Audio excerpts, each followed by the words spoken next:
Ọlọ́run kó ṣàánú fún wa. Lágbára Ọlọ́run, a kò ní rí ìdààmú, a kò ní rí ohun tó máa pa wá lẹ́kún.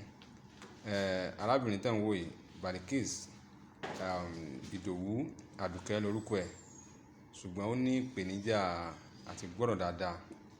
Ó ní láti ìgbà tó ti wà ní ọmọdé ni àìsàn tó ń pè ní títa, táwọn máa ń pè ní bàbá, ló ti ṣẹlẹ̀ sóhun. Èyí tó fà á tí òun kò fi lè fi etí òun gbọ́rọ̀ dáadáa. Níbi tí ọ̀rọ̀ òun kálára dé, ṣe ló ń sunkún ìgbà tó dé ọ̀dọ̀ wa. Kódà ó ní àìgbọ́rọ̀ dáadáa òun kò jẹ́ kí òun lè lọ sí ilé ìwé gẹ́gẹ́ bí àwọn akẹgbẹ́ òun. Ó lówó kó ń kàwé ní yunifásítì, ṣùgbọ́n ilé ìwé girama ló ń kàdé láti bí ọdún 5 nítorí ìpèníjà etí tí òun ní. Ó wá ní ìdìrànlọ́wọ́ gbogbo ẹ̀yin aláàánú, gbogbo èèyàn káàkiri orílẹ̀-èdè àti lókè òkun, àti lọ sí ilé ìwòsàn ìjọba tó wà ní ìpínlẹ̀ Èkó yẹn LASUT. Ibẹ̀ ni wọ́n ti sọ pé ohun tó nílò náà ni ohun tí wọ́n ń pè ní a lè pè ní earpiece. Òun ni wọ́n á tì bọ inú etí yẹn, tí etí yẹn á fi máa gbọ́rọ̀ kẹ́tẹ́kẹ́tẹ́ tó náà á sì lè ṣe nǹkan tí àwọn ẹgbẹ́ rẹ̀ ń ṣe. Baliks á bá a sọ̀rọ̀ nísìnyí, á ṣàlàyé bọ́rọ̀ ṣe jẹ́ àti ohun tó fẹ́. Kú kalẹ̀, kí lorúkọ ẹ? Idowu Baliks. Ọmọ ọdún mélòó ni ẹ́? 23 years. Ọmọ ìlú wo ni ẹ́? Ọmọ Ogun State. Ní Abẹ́òkúta àbí? Abẹ́òkúta. Ní ìpínlẹ̀ Ògùn. Kí ni nǹkan tó ṣẹlẹ̀ sí ẹ? Ṣàlàyé fún wa. Etí mi ni àti kékeré ni mo ti ní títa etí bẹ̀rẹ̀. Okay. So àtètè jẹ́ pé gbèsè ẹjọ́ tó yọ bẹ́ẹ̀ yẹn ara lé ẹjọ́ ìṣàánú. Ẹjọ́ ìṣàánú kò sí kókó tàbí. So ọ̀tá ni a ti sáré lọ àjẹtì lọ General Hospital, wọ́n ní pé ká lọ máa wá owó kan wá ní pé kò sí owó kankan lọ́wọ́ ẹjọ́ ìṣàánú mi. Èló ni kẹ́ mú wá? Wọ́n ní pé ká mú 400,000 wá. Wọ́n ní kẹ́ mú wá. Wọ́n ní bá ti wá rí i pé gbogbo ẹ̀ máa yanjú. Ní pé earpiece náà ló máa fún wa, ní pé gbogbo ẹ̀ máa ní ìyanjú. Wàá máa gbọ́ dáadáa. Ní pé máa So bó ṣe bó wà ń sìn àti gbọ́rọ̀ dáadáa ó nira. bẹ́ẹ̀ni. So ó dẹ̀ sọ pé òun náà ni kò jẹ́ kó lọ sílé ìwé. Kí ló dé tí kò jẹ́ kó lọ sílé ìwé? Nítorí etí ẹ náà ni kò jẹ́ kí n lọ sílé ìwé.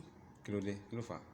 Nítorí etí ẹ náà ni kò jẹ́ kí n lọ sílé ìwé, kò jẹ́ sówó náà tí màá fi lọ ilé ìwé náà ni. Mo ti gbìyànjú kò sí òbọ́sí náà ni kò jẹ́ kí n tún lọ, àti etí náà ni kò jẹ́ kí n tún jáde, kò jẹ́ kí n tún lọ sí school mi.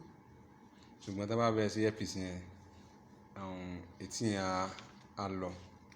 So ìwé tán tí wọ́n fún ní Lagos State University Hospital nílẹ̀, ẹ ti rí. So orúkọ ẹ nìyẹn, ẹ ti rí age ẹ̀, ẹ lè ti rí nǹkan tí wọ́n kọ síbẹ̀. So ara àwọn nǹkan tó kọ sí ẹ̀yìn kìíní yẹn lélẹ̀.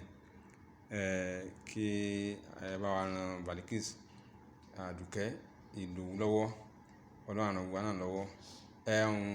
Táwọn èèyàn bá fẹ́ ràn ẹ́ lọ́wọ́, account number wọn náà máa fi owó sí. 01 12 83 37 16. Ìpínlẹ̀ kan sí. 01 12 83 37 16. Báńkì wo ni?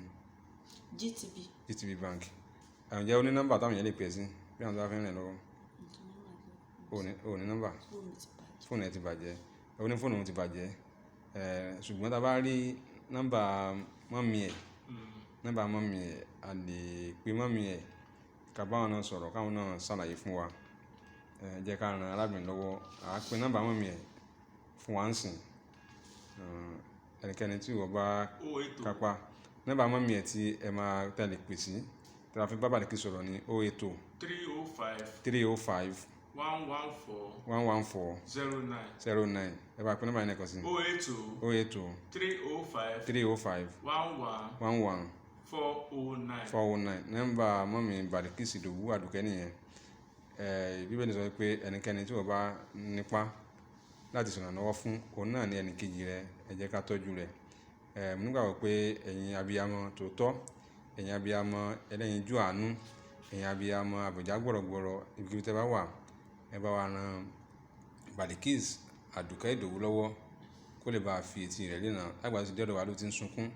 Àlá ni pé n tó wà nílẹ̀ yìí kò ń ṣe ọ̀rọ̀ ẹkún, ọ̀rọ̀ àánú ni à ń tọrọ. Ẹ bá wa ṣàánú ẹ̀. Ọlọ́run bá ṣàánú wa náà kò ní rí ìpèníjà tó máa gba omi lójú wa. A kò ní rí dààmú, àìsàn ò ní ṣe wá, kò ní ṣe ọmọ wa. ẹ bá ran Baliks lọ́wọ́ sọ̀rọ̀ fáwọn èèyàn ká tó máa lọ sọ̀rọ̀ fáwọn èèyàn ká tó máa lọ. ẹjọ́ ẹ ṣàánú mi o ẹjọ́ ẹ ṣàánú mi o kìtì bá wà ẹ ràn mí lọ́wọ́ o kò sí kankan mi ò ní ẹni bọ̀dà fọ́lọ́ àdénìyàn ẹjọ́ ẹ ṣàánú mi o. tẹ́yìn náà ti gbọ́ ní kẹ́ ẹ ṣàánú Ọlọ́run á ṣàánú gbogbo wa o ẹjọ́ ẹ ṣàánú Baliks ẹ sáré pé ọmọdé ni Ọlọ́run àrùn gbà lọ́wọ́ ilẹ̀ lójú gbogbo wa ó máa rí o ilẹ̀ lójú owó rí o ó dìgbà kan náà ó dàbọ̀. Hey, thanks for watching this video. Subscribe on our YouTube channel. Subscription is free. You can call us on 0080597807 for your event coverage. Thanks.